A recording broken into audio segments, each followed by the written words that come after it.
Dans l'Aube, rencontre à présent avec une joaillière troyenne. Après avoir fait carrière à Paris, Margot Roblin a lancé sa marque et son atelier de création de bijoux.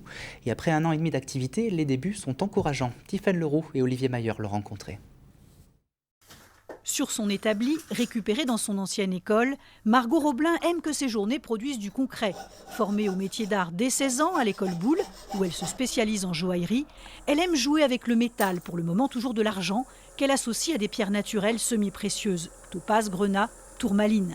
Début 2022, elle a monté son auto-entreprise et lancé sa marque, baptisée Madame Audacieuse, un cadre minimaliste après son passage dans des ateliers place Vendôme.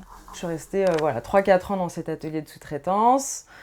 Et même si on était sur des pièces luxe et très haut de gamme, avec des gros budgets, j'avais ce côté en fait de répétition. C'est-à-dire que je faisais la même pièce 2-3 fois d'affilée, alors qu'on était sur des pièces à 800 ou 900 diamants. Moi, je suis donc une toute petite structure, ce qui me permet donc de tout faire de A à Z. Tout est transformé dans ce petit atelier, du début à la fin, ça passe par les petites mains.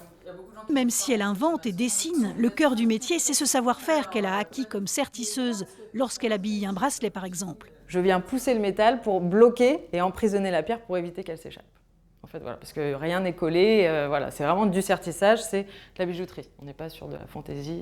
Maxime, je te dépose une nouvelle pièce. Le travail de Margot a été repéré sur les réseaux sociaux par la bijouterie Masson, une bijouterie troyenne qui lui consacre une vitrine au milieu d'une 50aine de marques. Tout n'est pas fabriqué sur l'Aube, malheureusement, on aimerait bien, mais ce n'est pas le cas.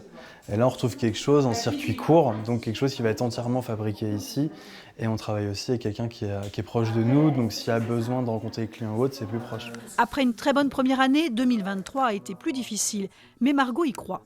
La suite, c'est de monter tranquillement en gamme et à terme, potentiellement proposer des bijoux plus haut de gamme avec des matières plus nobles comme potentiellement de l'or. Déjà riche d'une centaine de modèles, Margot prévoit aussi de fabriquer des bijoux pour les hommes.